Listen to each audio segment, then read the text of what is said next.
اور یہاں پہ ہم نے دیکھا کہ تبلیغی جماعت کے ہمارے احباب بزرگ یہاں پر موجود ہیں، اور عصر کی نماز کے فوراً بعد ہی جو وہ اعلان کرتے ہیں، وہ اعلان ہوتا کیا ہے کہ اللہ رب العزت نے میری آپ کی بلکہ جمیع انسانیت کی کامیابی اپنے دین میں رکھی ہے۔ اب وہ دین ہے کیا؟ مولانا احمد علی لاہوری رحمۃ اللہ علیہ ارشاد فرماتے ہیں کہ دین نام ہے کہ اللہ کو راضی کرنا ہے عبادت کے ذریعے، نبی کو راضی کرنا ہے اطاعت کے ذریعے، اور مخلوق کو راضی کرنا ہے خدمت کے ذریعے۔ یہ دین کا خلاصہ اور دین کا جمال دیکھیے کہ نہ وہ خالق کو بھولے، نہ مخلوق کو بھولے، نہ ہی خالق اور مخلوق کو ملانے والے محبوب کو بھولے۔ سجدہ حق ذات خدا کا ہے، اور اتباع اطاعت وہ حق ذات محمد مصطفیٰ کا ہے۔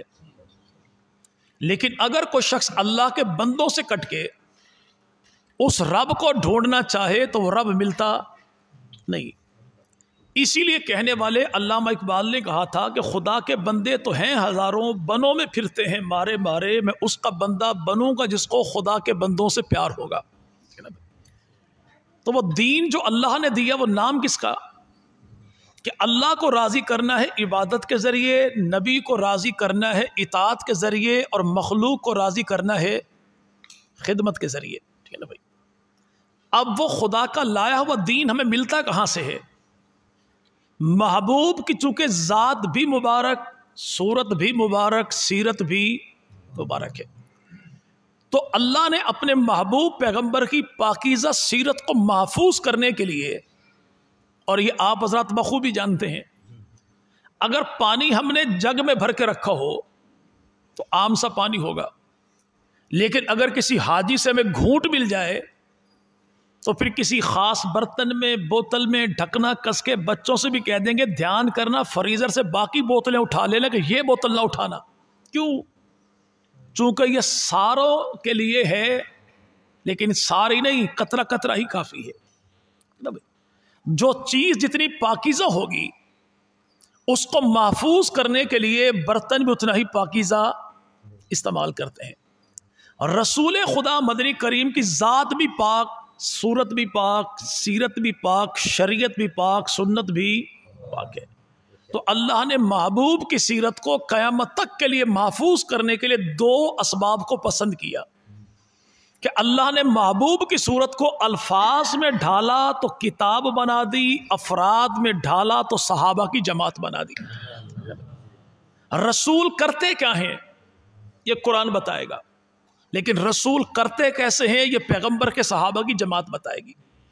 نبی کا مزاج کیا ہے یہ کتاب بتائے گی، لیکن نبی پاک مدنی کریم کا انداز کیا ہے یہ نبی کے صحابہ بتائیں گے۔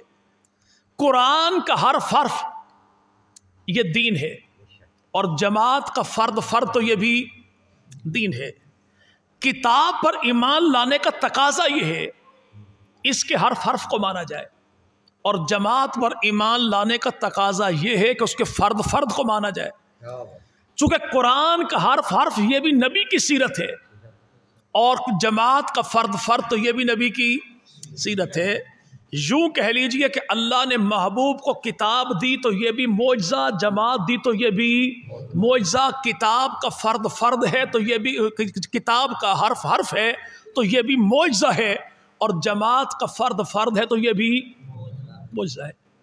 اگر کوئی شخص آج یہ کہے جی میں پوری کتاب کو مانتا ہوں، 300 پاروں کو مانتا ہوں، 114 سورتوں کو مانتا ہوں، لیکن معاملہ یہ ہے جو لفظ الا لکھا ہے نا، یہ لفظ الا نہیں تھا، یہاں پر زبر نہیں تھی، یہاں پر زیر تھی، تو یہ زبر زیر کے تھوڑا سا گڑبڑ کرنے سے ایمان بھی زیر و زبر ہو جائے گا نا بھائی۔ اور قرآن کے کسی ایک حرف پہ شک کرنا پوری کتاب سے اعتماد اور ایمان کو ہٹا دیتا ہے نا بھائی۔ کتاب پر ایمان کا تقاضا یہ ہے کہ کتاب کے ہر حرف کو مانا جائے۔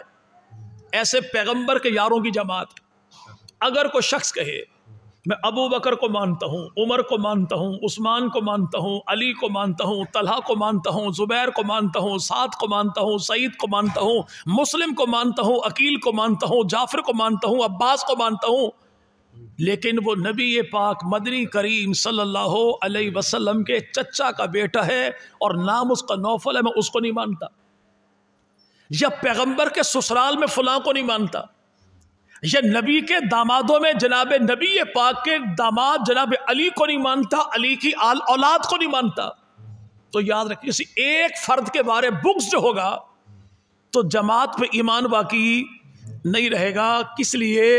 چونکہ کتاب خدا کی ہے، جماعت مصطفیٰ کی ہے نا بھائی. ہم آج کے دور میں دیکھیں کہ نسبت جس کی بھی محمد مصطفیٰ کی ذات کے ساتھ ہو جائے ہمیں وہ کتنا پیارا ہوتا ہے.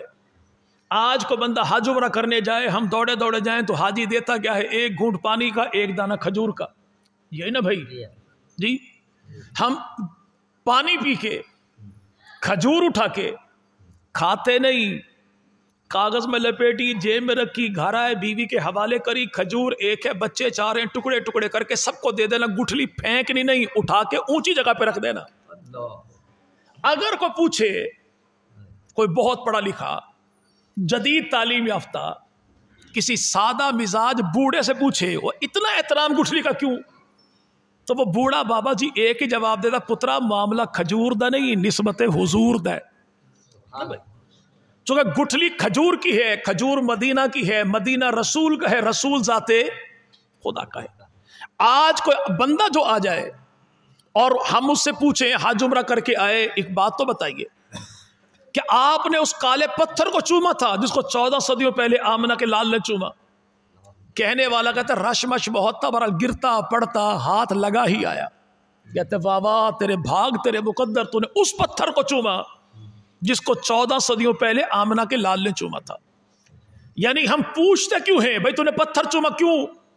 کہ 14 صدیوں پہلے خدا کے نبی نے جس کالے پتھر کو چوما، ہم آج بھی اس پتھر کو نہیں بھولے.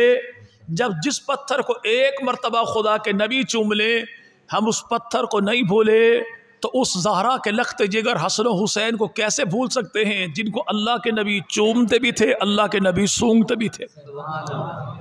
اور جب کسی نے کہا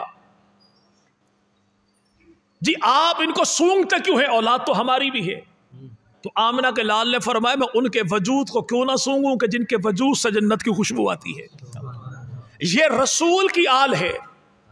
رسول کا بال دیکھیے، سن 7 ہجری اللہ کے نبی نے عمرہ کیا، ایک یار اٹھا رسول پاک کا، اس یار نے رسول پاک کے بال تراشے. عمرہ جو کہ اللہ کے نبی نے بال کاٹے، لیکن بال گرنے نہیں دیے، کپڑا بچھایا، سارے بال جمع کر لیے. ناخن کاٹے تو ناخن بھی جمع کر لیے. آمنہ کے لال نے پوچھا کیا کرے گا ان کا؟ عرض کی یا رسول اللہ زندگی بھر کا یہ تو سرمایہ ہے میرا، میں مرتے دم گھر والوں سے کہہ دوں گا کہ یہ بال سنبھال کے رکھنا، جب مرنے لگوں تو نبی کے بال میرے ہونٹوں پر رکھ دینا، نبی کے ناخن میری آنکھوں پر رکھ دینا. تو آمنہ کے لال نے فرمایا اتنی محبت، چلیے بال بھی تیرے، ناخن بھی تیرے، رسول پاک کا کرتا بھی تیرا. اس شخص نے مرتے دم کیا کیا؟ اس نے 6000 درہم کی چارپائی خریدی، اور وہ چارپائی تھی کہاں کی؟ یہ ہمارا موجودہ بلوچستان، جس کا اس دور میں نام تھا مکران. یہاں پہ حکومت تھی راجہ ارمنی سنگھ کی، اور اس راجہ نے اس دور میں کچھ افراد کو بھیجا عرب کی دھرتی پر کہ آخری نبی ہیں، جا کے میرا سلام بھی دینا، محبت و برا پیغام بھی دینا. اور کچھ چیزیں اس نے یہاں سے بھیجی. کون سی؟ ساگوان کی لکڑی، زنجبیل، ادرک اور کچھ خوشبوئیں. اللہ کے نبی نے وہ ادرک کھائی اور ارشاد فرمایا اس میں کافی بیماریوں کا علاج ہے. یہ نا بھائی حکیم، ڈاکٹر، مسیحا، طبیب 14 صدیوں بعد کہتے ہیں اس میں بڑا علاج ہے. رسول خدا نے شک کے ارشاد فرمایا اس میں کافی بیماریوں کا علاج ہے. چونکہ دنیا کا طبیب اعظم محمد عربی جیسا کوئی بھی نہیں. ٹھیک ہے نا بھائی. تو رسول پاک نے جو ساگوان کی لکڑی تھی، جیسے ہمارے ہیں ابھی بھی جو پرانے مکانات ہیں ہندوستان ٹائم کے، ان میں دیار نرم بھی ہوتی ہے، خوشبو والی بھی ہوتی ہے. ایسی لکڑی تھی ساگوان کی، اللہ کے نبی نے اس کی چارپائی بنوائی. اس شخص نے وہ چارپائی خرید لی 6000 درہم کی، اور گھر والوں سے کہا سنو جب میری وفات ہو جائے مجھے کفن دینا، لیکن کفن دینا نبی کی چادر کا، جنازہ اٹھانا لیکن اٹھانا اسی چارپائی پہ جس پہ اللہ کے نبی کا جنازہ اٹھا تھا، اور میرے ہونٹوں پر نبی کے بال رکھ دینا، اور میری آنکھوں پر نبی کے ناخن رکھ دینا. مرتے دم یہ سب کچھ ہوا. آج اگر کوئی بندہ فوت ہو جائے نا تو کچھ لوگ دوڑے دوڑے آئیں گے، یار میں عمرہ کرنے گیا تھا، یہ کپڑا زمزم میں دھو کے لایا تھا، بس آپ یہ لے لیجئے، زمزم زمزم ہے، کوثر کوثر ہے، لیکن ساقی کوثر کا مقابلہ کون کرتا ہے؟ رسول خدا کے وجود پہ لگنے والا کپڑا ایک طرف، زمزم سے دھلنے والا کپڑا ایک طرف. آج جو بندہ زمزم کا کپڑا لے کر آ جائے تو وہ کس عقیدے کے ساتھ اس کو استعمال کرتا ہے؟ جی زمزم کا دھلا ہے، مدینے کا کپڑا ہے، تو بس ستے خیرہ ہی خیرہ ہیں. اگر دوسری طرف کو مر جائے تو وہاں پر آنے والا آتا ہے، جیب سے شیشی نکالے گا، جی میں زواری کرنے گیا تھا، کربلا کی خاک لایا تھا، بس آپ ایک قبر میں مٹی ڈال دیجئے. تو ستے خیرہ پوچھنا یہ ہے جس کی قبر میں 14 صدیوں کے بعد کربلا کی خاک آ جائے، قبر اس کا کچھ نہیں بگاڑتی، تو 14 صدیوں پہلے جس کی قبر میں خود محمد کی پوشاک آ گئی، قبر اس کا کیا بگاڑے گی؟ اب یہ شخص جو ہے جو رسول خدا کے بال اپنے ہونٹوں پر لے کر گیا، اس کا نام ہے امیر معاویہ. کیا نام بھائی؟ امیر. جو پیغمبر کے بال کا اتنا احترام کرتا ہے وہ نبی کی آل کا کتنا احترام کرتا ہوگا. اور سنیے گا، مصر فتح ہو گیا، لوگ قیدی بن کر آئے، نبی کے سالے صحابی رسول کاتب قرآن مجتہد شان فاتح کبیر امیر معاویہ، انہوں نے کیا کیا؟ قیدیوں سے پوچھا تم کون ہو، کہاں سے آئے؟ کہا جی مصر کے ہیں. کون سے قبیلے کے؟ کہا قبطی قبیلے سے. امیر معاویہ نے کہا سنو، قبطی قبیلہ تو میرے پیغمبر کے سسرال کا قبیلہ ہے، کہ نبی پاک کی گھر والی، نبی پاک کے بیٹے حضرت ابراہیم کی اماں سیدہ ماریہ، اس کا تعلق مصر سے تھا اور قبطی قبیلے سے تھا.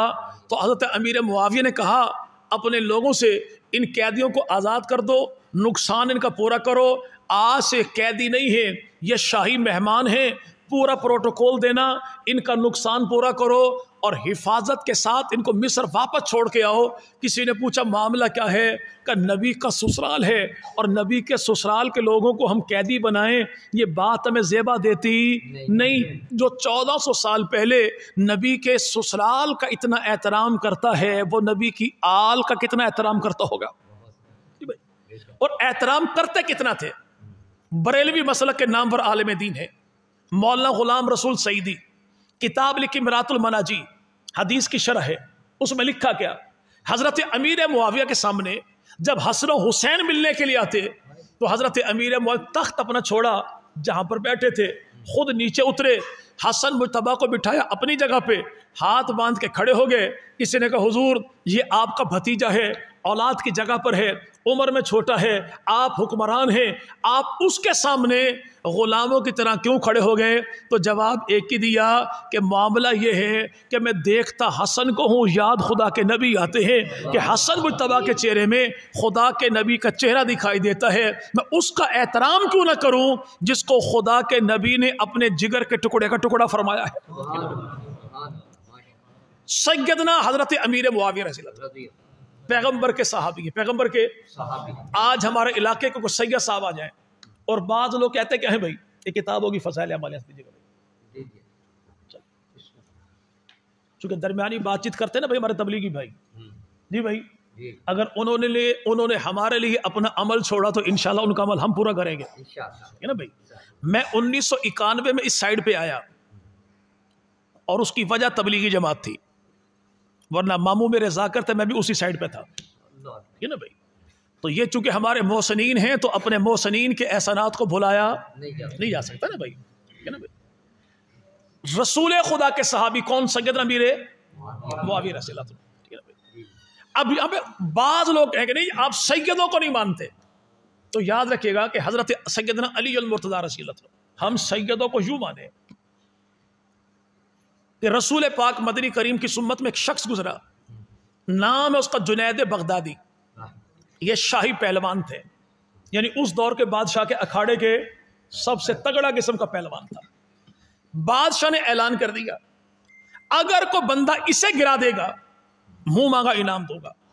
یہ اپنے ڈول شول دکھا رہے تھے, ایک دبلا پتلا شخص آیا اکھاڑے میں اور اس نے کہا جنید تو شاہی پہلوان ہے اور میں سید خاندان سے ہوں, گھر میں بچے میرے بھوکے ہیں اور غربت ایسی ہے کہ کسی کے سامنے ہاتھ پھیلا نہیں سکتا, تجھے واسطہ دیتا ہوں کہ میری نسبت کو دیکھ, میں تجھے تھوڑا سا داؤ شاؤ لگاؤں گا, تو گر جانا, تیرا بگڑے گا کچھ نہیں, میرے بچے رزق حلال کھا لیں گے. اس شخص نے ایک لمحے کو دیکھا کہ ظاہری طور پہ سرداری ہے اور ایک طرف دیکھا کہ رسول خدا کی غلامی ہے. اس نے دنیا کی سرداری کو چھوڑا, رسول خدا کی غلامی کو اختیار کیا. اس دبلے پتلے پہلوان نے, نام نہاد پہلوان نے جھٹکا چھٹکا مارا, یہ گر گئے, وہ سینے پر بیٹھا, ہلا گلا ہو گیا, یہ شاہی پہلوان گر گیا اور وہ شخص جیت گیا. منہ مانگا انعام جو ملا یہ جب تھا, موجود تھا, پہلوان تھا تو صرف پہلوان تھا, لیکن جب گر کے نبی کی محبت میں اٹھا تو اللہ نے اسی کو ولیوں کو سلطان بنا دیا. آج ہم اسے کہتے ہیں جنید بغدادی رحمت اللہ علیہ. کیا بھائی, بڑے بڑے پہلوان زمانے میں گزرے, ہم کسی اور کا نام اتنی محبت عقیدت سے نہیں لیتے. اس نے نبی کی نسبت کو پہچانا تو ہم نے اس کی نسبت کو پہچانا. قیمت اسی کی لگتی ہے جو اپنے آپ کو بازار عشق محمد مصطفیٰ میں بیچ ڈالتا ہے.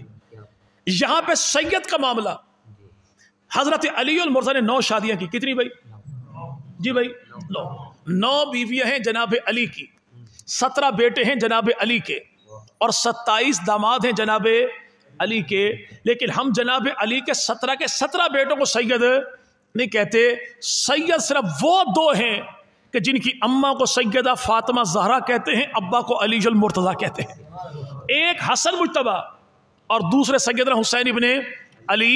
یعنی سادات جو ہیں ان کو ہم نے ابا کی نسبت سے نہیں, اماں کی وجہ سے نسبت دی, وقت دی. کیوں؟ اس لیے کہ سید کون ہے, ہم نے سیدوں کو مانا تو نسبت بطول کی وجہ سے, سادات کو مانا تو خون بطول کی وجہ سے, اور اصحاب کو مانا تو نسبت رسول کی وجہ سے.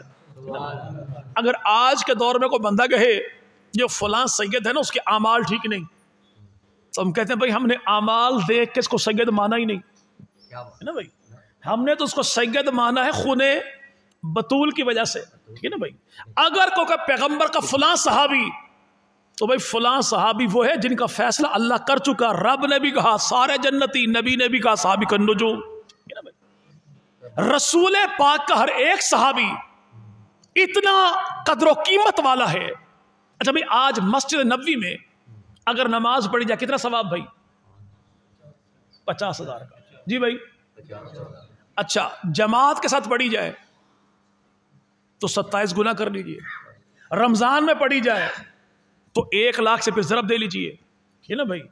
لیکن یاد رکھیے گا اگر یہ نماز ہو 1400 سال پہلے, نماز ہو مدینہ میں, نماز ہو مسجد نبوی میں, اور نماز ایسے ہو کہ پڑھانے والے رسول اور پڑھنے والے صحابہ, تو یقین مانے اگر اس ایک نماز کا حساب کتاب کرنے لگے نا تو کیلکولیٹر پر لکھا آئے گا ناٹ الاؤڈ, سوری, اوور فلو. جی اتنا میں حساب کتاب کر نہیں سکتا کہ میری اوقات تھوڑی ہے, ثواب زیادہ ہے. رسول پاک کا کسی ایک صحابی کی قدر و قیمت کیا ہے؟ آج امت محمدیہ میں تقریباً 1 ارب 80 کروڑ مسلمان موجود ہیں. ان 1 ارب 80 کروڑ مسلمانوں کو رب تعالیٰ 1,000 سال کی زندگی دے دے اور 1000 سال کی زندگی میں کوئی امتی کوئی گناہ نہ کرے, اور یہ سارے امتی میرے جیسے نہ ہو, یہ سارے کے سارے زمانے کے ولی بن جائیں, غوث بن جائیں, قطب بن جائیں, ابدال بن جائیں, بایزید بستامی بن جائیں, جنید بغدادی بن جائیں, احمد ابن حنبل بن جائیں, امام مالک بن جائیں, امام شافعی بن جائیں, امام اعظم بن جائیں, اور 1000 سال کی زندگی اس بیت اللہ میں گزار دیں جہاں پہ 1 کا بدلہ 1 لاکھ کا ملتا ہے. 14 صدیوں کے سارے امتی ایک طرف اور نبی کا وہ ایک نواسہ حسین ابن علی, اس کا مقابلہ کائنات کے لوگ کر سکتے نہیں. حسین ابن علی کی عمر 54 سال کی ہے, 57 سال کی. کتنی بھائی؟ 7 سال گزارے نبی پاک کے ساتھ, 50 سال بعد میں 50 سال بعد والوں کو چھوڑیے، رسول پاک کے ساتھ جو 7 سال گزارے وہ 7 سال نہیں، وہ 7 مہینے نہیں، 7 ہفتے نہیں، 7 دن نہیں، 7 گھنٹے نہیں، 7 منٹ نہیں، 7 سیکنڈ نہیں، وہ ایک لمحہ کہ آنکھ حسین کی تھی اور چہرہ حسین کے نانا کا تھا، اس کا مقابلہ کو کائنات میں جی بھائی کوئی نہیں کر سکتا۔ جب ایک نظر کا مقابلہ کوئی نہیں کر سکتا تو امیر معاویہ تو وہ ہیں جو آئے رسول خدا مدنی کریم کی زندگی کے آخری 3 سالوں میں فتح مکہ کے موقع پر، اور رسول خدا مدنی کریم کی بارگاہ میں 3 سال بیٹھ کے جو اللہ کے نبی کے سامنے رسول خدا کی زبان سے سن سن کر قرآن لکھتے ہیں، اسی کاتب قرآن کو امیر معاویہ کہتے ہیں۔ تو ایک صحابی کا مقابلہ آج کے دور میں کوئی کر سکتا نہیں۔ چلے بات اپنی چونکہ اینڈ پہ پہنچائے بھائی، کتاب کون سی بھائی ہے جی بھائی؟ چلے الحمدللہ سارے جانتے بھائی، اللہ کی دھرتی پر قرآن کے بعد سب سے زیادہ پڑھی جانے والی کتاب ایک چیز فضائل اعمال۔ لکھی کس نے؟ شیخ الحدیث مولانا محمد زکریا نے۔ مولانا زکریا ہیں کون؟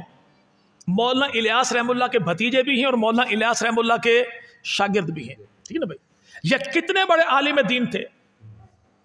مولانا سلیم اللہ خان صاحب جنہوں نے 65 سال بخاری شریف پڑھائی، وہ ان کے خلیفہ ہیں۔ مفتی نظام الدین شامزئی صاحب وہ ان کے خلیفہ ہیں۔ مولانا محمد یوسف لدھیانوی شہید رحمۃ اللہ علیہ وہ ان کے خلیفہ ہیں۔ حاجی احمد لاڈ صاحب وہ ان کے خلیفہ ہیں۔ حاجی عبد الوہاب صاحب وہ ان کے خلیفہ ہیں۔ مولانا عبدالحفیظ مکی صاحب وہ ان کے خلیفہ ہیں۔ پیر عزیز الرحمان ہزاروی صاحب وہ ان کے خلیفہ ہیں۔ مختار الدین شاہ کربوگا شریف والے وہ ان کے خلیفہ ہیں۔ مولانا یوسف مٹالہ ساؤتھ افریقہ والے وہ ان کے خلیفہ ہیں۔ جس بابا جی کے خلیفہ اتنے بڑے ہوں، بابا خود کتنا بڑا ہوگا جی بھائی؟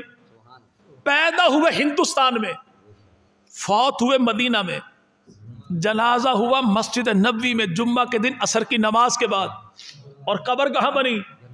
جنت البقیع میں۔ اور کہاں بنی؟ حضرت عثمان ابن عفان کے قدموں میں۔ عثمان ابن عفان کے قدموں میں۔ کتاب کا نام کیا رکھا بھائی؟ فضائل اعمال۔ تو اعمال جمع کس کی؟ عمل کی، ایسے نا بھائی؟ تو ذکر عمل، نماز عمل، تلاوت عمل، روزہ عمل، درود عمل، تبلیغ عمل، بھائی سب کچھ عمل ہے۔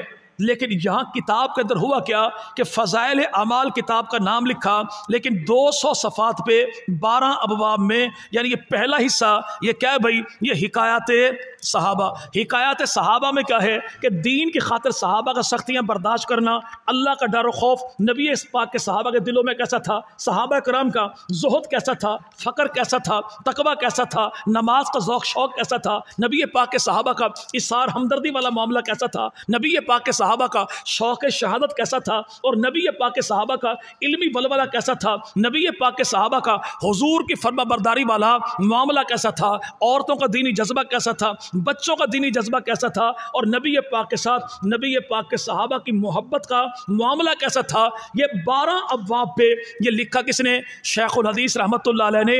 بندہ یہ پوچھے حضور کتاب کا نام تو آپ نے لکھا تھا فضائل اعمال، لیکن کلمے سے پہلے حکایات صحابہ، نماز سے پہلے حکایات صحابہ، جہاد دروس سے پہلے حکایات صحابہ، رمضان سے پہلے حکایات صحابہ، سارے اعمال سے پہلے حکایات صحابہ، کیوں؟ تو جواب ایک ہی ملتا ہے کہ نماز سے پہلے صحابہ کی نماز کو بیان اس لیے کیا کہ نماز قابل قبول وہی ہوگی جس پر چھاپ ہوگی پیغمبر کے صحابہ کی۔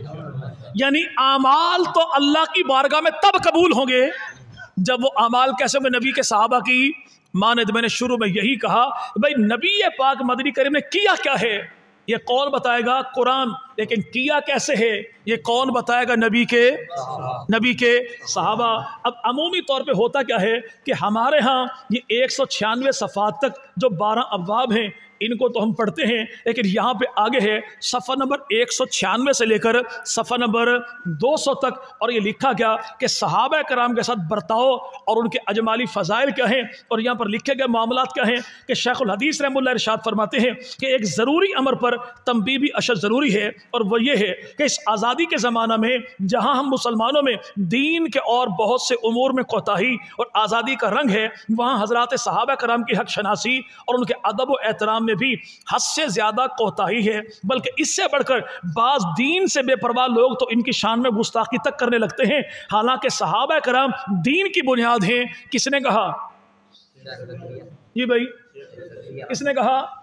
یعنی شیخ الحدیث رحمہ اللہ ارشاد فرمائیں، کون جو آج بھی جنت البقیع میں ہے؟ کون؟ کہ اللہ کے نبی ارشاد فرمائیں جو مدینہ میں مر گیا اس کی شفاعت میرے ذمے ہے۔ وہ کون جو آج بھی پیغمبر کے صحابہ کے قدموں میں مدفون ہے؟ وہ کون جو آج بھی نبی کے پہلو میں ہے؟ وہ ارشاد کے فرماتے ہیں اگر ان کا معاملہ گڑبڑ ہوتا تو مدینہ میں نہ ہوتے، مدینے والوں کے قدموں میں بھی نہ ہوتے۔ فرماتے کیا ہیں کہ پیغمبر کے صحابہ کے بارے میں ان کی حق شناسی نہ کرنا کہ بے دین لوگوں کا کام تو ہو سکتا ہے، دیندار لوگوں کا کام کبھی بھی نہیں ہو سکتا۔ اور جو لوگ پیغمبر کے صحابہ کی شان میں گستاخی کرتے ہیں یہ لوگ کون ہیں؟ کہ جو دین سے بے پرواہ ہیں، اور صحابہ افراد نہیں، نبی کا پورا دین ہے، نبی کا پورا۔ یہی تو کہا تھا کہ بدر کے میدان میں رسول خدا مدنی کریم نے کہ مولا 313 افراد نہیں، تیرے پیغمبر کا پورا دین ہے، اگر آج یہ بچیں گے تیرا دین بچے گا، اگر یہ نہ بچے پھر تیرا دین نہیں بچے گا۔ اور کہا کیا کہ دین کے اول پھیلانے والے نبی کے صحابہ ہیں، ان کے حقوق سے ہم لوگ مرتے دم بھی عہدہ برا نہیں ہو سکتے۔ اللہ رب العزت اپنے فضل سے ان پاک نفوس پر لاکھوں رحمت نازل فرمائے کہ انہوں نے حضور سے دین حاصل کیا اور ہم لوگوں تک پہنچایا، ہم لوگوں تک۔ اچھا ابھی کو بھائی اٹھے آپ کے گاؤں کا، اللہ آپ حضرات کے علاقے میں امن بھی عطا فرمائے، رزق بھی عطا فرمائے، نسلوں کی بھی خیر ہو، فصلوں کی بھی خیر۔ کوئی بندہ اٹھے اور وہ لے کر آ جائے ایک گلاس دودھ اور وہ کہ مولانا صاحب ہم نے زور بڑا لگایا، چلے دودھ پی لیجئے، وہ کہے دودھ ہے اللہ کا نور ہے، اور ساتھ والا دودھ ہے نہیں پینا بالکل بھی نہیں، یہ بالکل حرام ہے، وہ کہ عقل کو ہاتھ مار دودھ ہے، وہ کہے حرام ہے۔ میں پوچھوں بھائی وہ کہتا ہے اللہ کا نور ہے، دودھ ہے، تو کہتا ہے حرام ہے، کس کی مانوں؟ وہ کہتا ہے مولوی صاحب بات اس کی ٹھیک ہے تو تو نے حرام کیوں کہا؟ کہتا میں نے حرام اس لیے کہا کہ تھا تو خالص دودھ ہی، لیکن جس برتن میں لے کر آئے وہ برتن پاک نہیں تھا، وہ برتن پاک۔ دودھ بھلے خالص موقع پر نکالا گیا ہو لیکن اگر برتن پاک نہیں تو دودھ پاک، جس میں وہاں سے یہاں تک آیا اگر برتن پاک نہیں تو دودھ پاک نہیں۔ تو شیخ الحدیث رحمہ اللہ لکھا کیا کہ اللہ کے نبی سے دین حاصل کرنے والے بھی صحابہ، ہم تک پہنچانے والے بھی صحابہ، نبی سے ہم تک درمیان میں جو رابطہ واسطہ وسیلہ ہے وہ کون؟ نبی کے صحابہ۔ بھائی وہاں سے نکلا تو خدا کا نور ہے، یہاں پہ حرام کیوں ہو گیا؟ اگر برتن کو پاک نہ مانا جائے، نبی سے ہم تک دین تب ہوگا جب نبی کے صحابہ کو دیندار مانو گے۔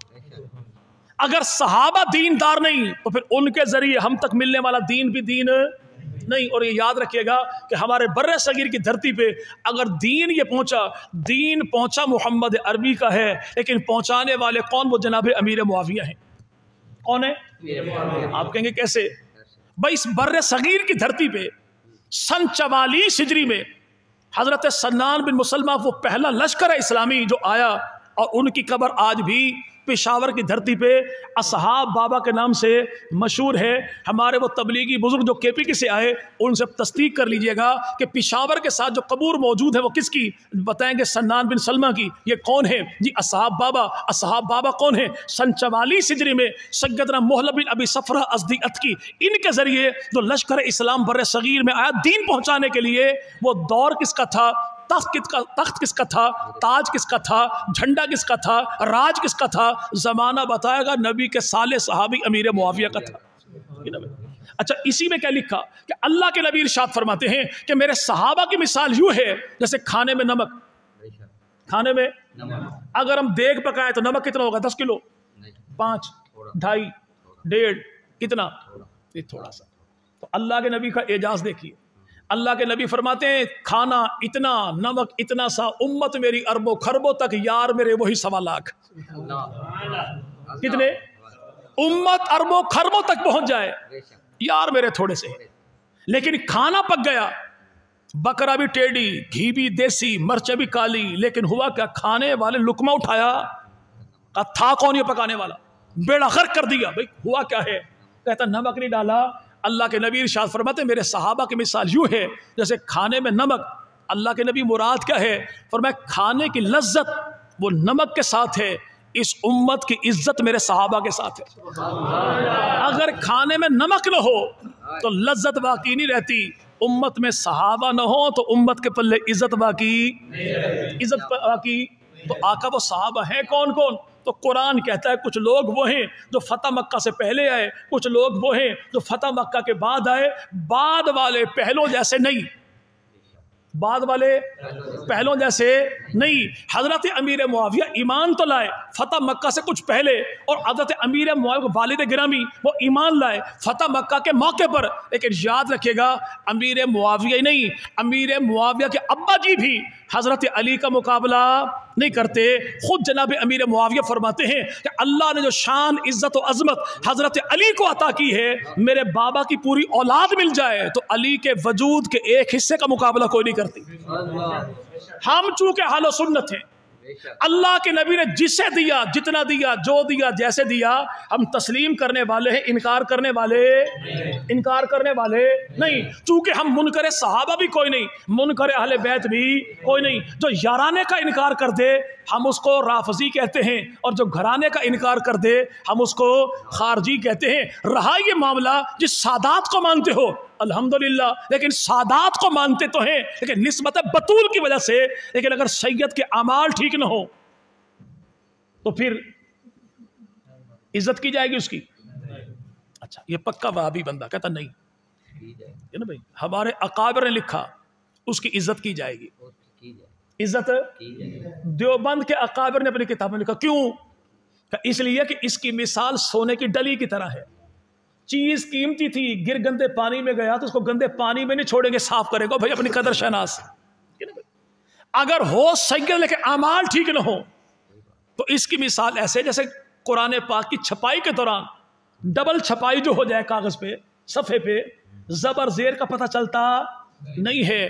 ایسے صفحے کی تلاوت تو نہیں کی جائے گی لیکن ایسے صفحے کو اٹھا کے پھینکا بھی نہیں جائے گا. ہو تو سید لیکن اعمال ٹھیک نہ ہو تو بھائی اس کی اطاعت تو نہیں کی جائے گی لیکن اس کی توہین بھی. ہاں لیکن اعمال کے بجائے عقیدہ چھوڑ دے. نبی کے بعد کسی ایک کو نبی مانے، ایک درجن کو نبی مانے، نبی کے بعد کسی کو معصوم مانے، نبی کی قرآن کے بعد کسی کتاب کو مانے، نبی کے دین کے بعد کسی دین کو دین مانے. جو اللہ کے نبی کے عقیدے کو چھوڑ دے تو ایسا شخص باپ بھی ہوگا تو آنکھ اٹھا کے دیکھیں گے بھی کوئی نہیں. نا بھائی اعمال میں کمزوری ہو تو گنجائش ہے، عقیدہ تبدیل ہو تو پیر کا گھر کا نوکر بھی نہیں بنائیں گے. گھر کا نوکر بھی. چلیں بات کافی لمبی ساری ہو گئی. اب یہ آخری بات اسی پہ صفحہ نمبر 200 پہ جو ہے وہ کیا ہے کہ امام الانبیاء. اچھا حضور فرماتے ہیں کہ میرے صحابہ کو گالیاں نہ دیا کرو. کیا بھائی؟ میرے صحابہ کو، میرے اچھا یقین مانے نا بندہ اگر قدر شناس ہو تو رسول خدا کسی ایک لفظ پہ قربان ہو جائے. اللہ کے نبی فرمائیں اصحابی او کملے او یار میرے، بیلی میرے، سنگی میرے، مرید میرے، مقتدی میرے، صحابہ میرے. آج کسی محفل میں کوئی پیر کہہ دے، کوئی سیاستدان کہہ دے یہ بندہ میری پارٹی کا بندہ ہے، سارے کہے گو بھائی اس کی سادگی پہ نہ جا، غربت پہ نہ جا، اس نے کہا میرا بندہ ہے. اگر تو نے پنگا اس سے لیا یہ تجھے کہے گا کچھ نہیں، وہ تجھے چھوڑے گا نہیں. اگر آج کا 2 ٹکے کا سیاستدان کسی محفل میں کسی کو اپنا کہہ دے تو یہ تو اس کی ایسے لاج نبھاتا ہے، اس نے کہا کہ میرا ہے. اور 1.25 لاکھ نبیوں کا امام جو کہے اصحابی کن نجوم، یار میرے ستارے ہیں. اب جو رسول خدا فرمائے کہ میرے صحابہ، تو اب ان صحابہ میں سے آپ ابو سفیان کو نکال کے دیکھیے، امیر معاویہ کو نکال کر دیکھیے. قرآن جو کہ سب سے وعدہ جنت کا، سب میں سے کیسے نکالو گے معاویہ کو؟ لیکن تجھے پتہ لگ گیا کہ یہ جنتی نہیں، رب کو پتہ نہیں لگا جنہیں کہا سب جنتی ہیں. ہمارے لیے نبی کے صحابہ کے مقام کی قدر شناسی کے لیے خدا کا قرآن بھی کافی ہے، نبی کا فرمان بھی کافی ہے. اور نبی کے فرمان کو، خدا کے قرآن کو نہ بھی مانو، چلو سیدوں کو جو مانتے ہو تو سیدوں کے دادا علی کی تو مانو. حضرت علی نہج البلاغہ میں خط نمبر 58 میں ارشاد فرمائے واللہ خدا کی قسم، علی قسم نہ اٹھائیں تب بھی ہمیں اعتبار ہے. علی نے قسم اٹھائی کیا؟ واللہ میرا اور امیر معاویہ کا آپس میں جھگڑا ہوا لیکن خدا کی قسم ان کا اور میرا خدا بھی ایک ہے، نبی بھی ایک ہے، قبلہ بھی ایک ہے، کعبہ بھی ایک ہے، دعوت دین بھی ایک ہے، اساس دین بھی ایک ہے. اختلاف ہمارا ہوا خون عثمان پر اور واللہ میرا دامن صاف ہے. میرا دامن ہماری لڑائی کفر و اسلام کی نہیں، جس کی لڑائی وہ کہے معاملہ کفر و اسلام کا نہیں، اور آج والا کہ میں اس کو مسلمان مانتا ہی نہیں۔ اگر تو کہے کہ نعوذ باللہ امیر معاویہ مسلمان نہیں، تو تو بتا کہ علی کے بیٹوں نے جس کے ہاتھ پہ ہاتھ رکھا تھا، جس کے پیچھے نمازیں پڑھی تھی، وہ مسلمان سمجھ کے پڑھی ہے کافر سمجھ کے پڑھی تھی؟ جی بھائی، جی بھائی، ہم تو علی کے بڑے بیٹے کو بھی مانے، چھوٹے بیٹے کو بھی مانے، جس سے علی کے بڑے بیٹے نے صلح کی ہماری اس سے لڑائی کوئی نہیں، جس سے چھوٹے بیٹے نے جنگ کی ہماری اس صلح کوئی نہیں، یہ نا بھائی۔ چلے، نبی پاک ارشاد کے فرمائیں کہ میرے صحابہ کی مثال، اگر تم میں کوئی شخص احد پہاڑ کے برابر سونا خرچ کرے تو ثواب کے اعتبار سے صحابہ کے ایک مد یا آدھے مد کے برابر بھی نہیں، یعنی صحابہ کا حضور کا ارشاد یہ ہے کہ جو شخص صحابہ کو گالیاں دے اس پر اللہ کی لعنت، فرشتوں کی لعنت، تمام آدمیوں کی لعنت، نہ اس کا فرض مقبول ہے نہ نفل۔ لکھا کہاں؟ صفحہ نمبر 199 فضائل اعمال، میرے بعد بھی کر کے کتاب پڑھنا چاہیں تو حوالہ اس میں۔ کیوں بھائی؟ کہ میرے صحابہ کی مثال کیا؟ اگر آدھا کلو گندم نبی کے صحابہ دے دیں تو احد پہاڑ کے برابر کو امتی تقسیم کرے تو آدھا کلو گندم کا مقابلہ جب تیرا میرا احد پہاڑ جیسا، اور احد پہاڑ وہ تقریباً میرے بھائی 9 مربع میل پہ واقع ہے۔ کتنا؟ 9 تولے نہیں، 9 مربع میل پہ احد کا پہاڑ ہے، اور اس پہاڑ کا مقابلہ، اس کا پہاڑ جو ہے یہ آدھا کلو گندم کا مقابلہ کوئی نہیں کرتا۔ جب تیرا میرا پہاڑ جیسا سونا آدھا کلو گندم کا مقابلہ نہیں کرتا تو آج کی کالی بوتھی والا پیغمبر کے صحابہ کا مقابلہ کیسے کر سکتا ہے؟ چلے، صفحہ نمبر 200 اللہ کے نبی کا فرمان، اور بات میری ختم۔ رسول خدا ارشاد فرماتے ہیں کہ جو شخص صحابہ کے بارے میں میری رعایت کرے گا میں قیامت کے دن اس کا محافظ ہوں گا۔ میری رعایت کا ہے، اگر کوئی ایسا ویسا معاملہ بھی ہو، اور نہیں یار ڈوگرا دا منڈا جان دے یار، نہیں راجپوتا دا منڈا جان دے یار، اور نہیں یار استاد دا منڈا جان دے یار، کیوں؟ یہ اسے نہیں دیکھتا، استاد کو دیکھتا ہے، اسے نہیں دیکھتا، بڑے کو دیکھتا ہے، اسے نہیں دیکھا، خاندان کو دیکھتا ہے۔ خدا کے نبی فرمائے جو میری رعایت کرے، کیا میرے یاروں پر تان نہ کرے، یار نبی کے صحابہ ہیں میں کیسے بولوں؟ اگر کوئی میری وجہ سے میرے صحابہ کی رعایت کرے گا تو فرمایا قیامت کے دن میں اس کا محافظ ہوں گا، میں اس کا محافظ ہوں گا۔ اور فرمایا جو شخص میرے صحابہ کے بارے میری رعایت رکھے گا، میری وجہ سے میرے صحابہ کا حیا کرے گا، فرمایا وہ میرے پاس حوض کوثر پر پہنچ سکے گا، اور جو ان کے بارے میری رعایت نہ کرے گا وہ میرے پاس حوض تک نہیں پہنچ سکے گا، مجھے دور ہی سے دیکھے گا۔ چلیں بات ختم ہوگی بھائی۔ چھٹا نمبر کون سا بھائی؟ تبلیغ کا نا بھائی۔ پہلا نمبر کون سا؟ کلمہ، دوسرا نمبر نماز، تیسرا ذکر، ایسے نا بھائی، چوتھا اکرام مسلم، پانچواں اخلاص نیت، اور چھٹا تبلیغ۔ تو یاد رہیں گے انشاءاللہ۔ چلے اب پہلی بات تو یہ ہے کہ ایک ارادہ یہ کرے کہ کون کون بھائی پہلی فرصت میں ٹائم لگائے گا تبلیغی جماعت کے ساتھ، چلے انشاءاللہ۔ اور جو موجودہ گاؤں بستی کے ہیں کم از کم اتنا تھا کہ جب تک یہ جماعت آپ کے پاس ہے تو آپ ان کی تعلیم میں بھی بیٹھیں گے، نصرت بھی کریں گے انشاءاللہ۔ جی بھائی یاد رکھے گا، آج کے دور میں بے دینی اتنی ہے، اگر آپ اپنی نسلوں کو بچانا چاہتے ہیں تو دین کے کسی ایک شعبے کے ساتھ جڑ جائیں۔ وہ جو شعبہ ہے جڑیں ایک کے ساتھ، لیکن دوسرے پر اعتراض نہ کریں، دوسرے پہ اعتراض نہ کریں، تو انشاءاللہ اللہ آپ کی نسلوں میں دین کو جاری ساری کر دے گا۔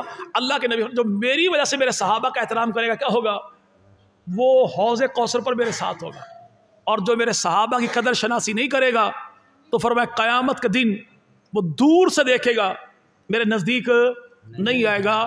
تو اب آپ بتائیں، تشکیل کروا لیں اپنی کہ اللہ کے نبی کی قربت چاہیے، دور سے دیکھیں گے؟ جی بھائی، تو قربت کا نتیجہ خدا کے نبی نے فرما دیا کہ جو میرے قریب والوں کا، میرے یاروں کا احترام کرے گا تو قربت اسے نصیب ہوگی انشاءاللہ۔